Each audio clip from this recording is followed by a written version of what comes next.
Man, let me tell you though, the best part about this hoodie, this NBT hoodie, bro, I got gummy worms. Ladies, gentlemen, boys and girls, what the heck's going on, everybody? I regret to inform you that I'm going to be without my bike for a little bit. If you can't tell, there's this little tube coming out right here, and that is from my evap canister. There has become a leak within my gas tank, going straight to my evap tube, or to that tube, as part of my evap canister, like my evap system. And yeah, I pretty much, it's just flooding out fuel. It's kind of crappy, you know, it really sucks. It makes me pretty sad because, I mean, I haven't had this bike that long, but I put about 3,000 miles on it and it's having this issue. Thankfully, this is something that's covered under warranty though, so, you know, I don't really got to worry too much about something like that, you know. It's not like I don't got to pay anything. I just got to take it to the dealership. And I mean, we're about to the end of riding season anyways, but I wanted at least a little bit more time to, you know, ride and enjoy the weather before the weather gets crappy.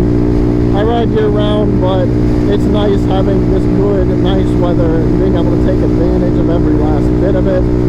But yeah, so I'm currently taking her back down to Fayetteville, take her to the dealership that I bought her from, get them to take care of her, because the dealership up here in Virginia, the one cfmoto authorized dealer that we have in my area, I was asking them how long it's going to be, and they're like, it's going to be 4 weeks.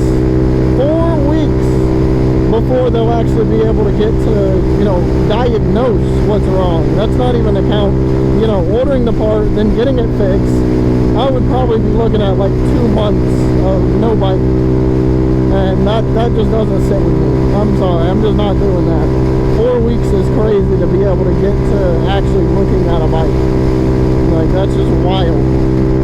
Whereas I can just drive 3 hours down to Fayetteville and they can look at it same day. I'll probably have it back by next week or the week after, hopefully. You know, I'd rather go that route than wait 4 weeks just to be told what I already know is wrong with it. I did a self-diagnosis on it, and I'm presuming that there's some sort of hole that's formed in one of the copper tubes that's inside of my gas tank. That's the only spot that would make sense based off of everything that I was looking at. That's the only way that gas would be leaking into, you know, that tube. It's not like an overfilled kind of thing. Like, it drained out from full tank to absolutely nothing in my tank in like 2-3 days, and it was just non-stop. There's nothing that would get it to stop. It was just constantly trickling on through. And so, anyways, had to tape up the tube, and, you know, pretty much I'm driving it there because I don't really have the money realistically to go just drop on like a truck and trailer rental. I mean, it's going to cost, between gas, the actual rental and everything, we're looking at north of like, you know, $600-700 just to take this bike down there. And then doing that, you know, like, I'm just not doing that. I'm sorry, but I'm not doing that. I'm not. I will figure out a way to get it down there. And my way is tie up that tube so it doesn't leak gas everywhere and drive it down there myself and just drop it off. I have my lovely fiance behind me, you know, in her car, just in case, again, anything goes wrong, stuff like that. Just keeping an eye on, like, the underside of the bike and all that, just to make sure nothing else goes wrong. But yeah, and then she's my ride back home. You'll probably see at the beginning of this video, just a section of, you know, me going towards a bike meet, you know, me talking about it and everything. I can't even remember what happened in that original clip. It's been a couple days since then. But yeah, I literally was headed to a bike meet, and, or not even a bike meet, I was just headed to like our local Wawa to meet up with another person that I met on TikTok. that I was interested in riding with and like getting to know and making some content with and whatnot. And on my way there, I didn't notice anything. Everything was fine.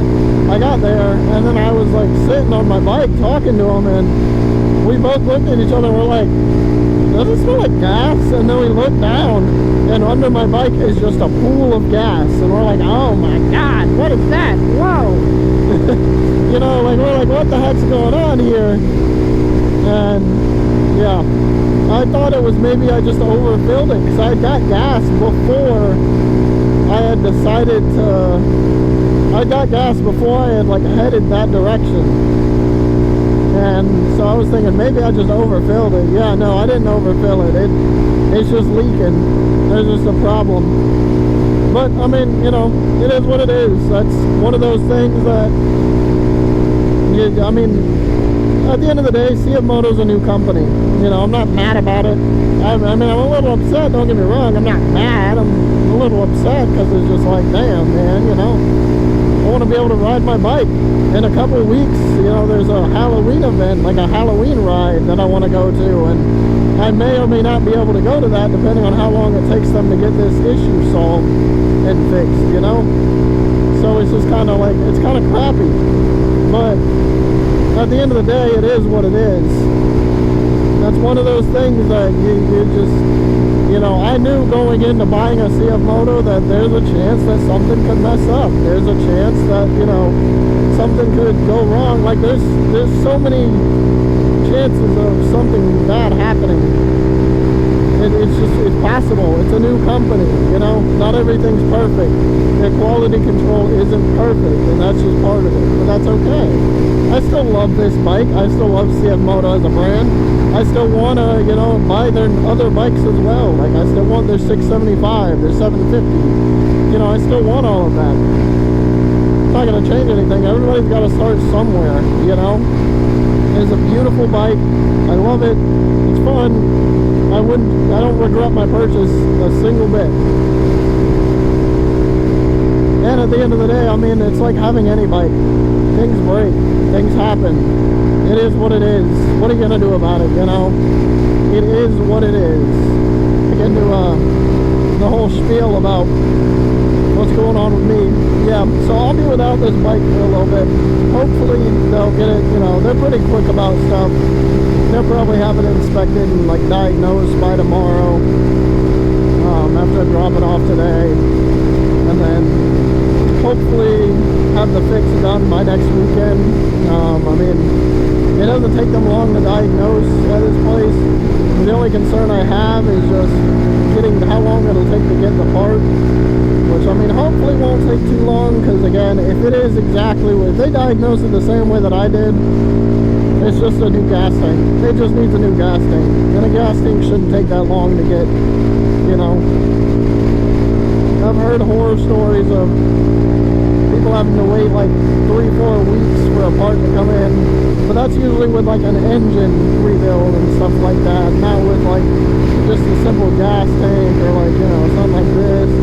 Like, it should be alright. Should be. We'll hope. But either way, it is what it is. I just wanted to keep y'all posted. I don't really know exactly what I'm going to do for content for the next little bit until I get my bike back. It might be a little dry. I mean, I have some like old content that I can post that I probably will, so. But yeah. Anywho, I hope y'all have a great one. I will see y'all later.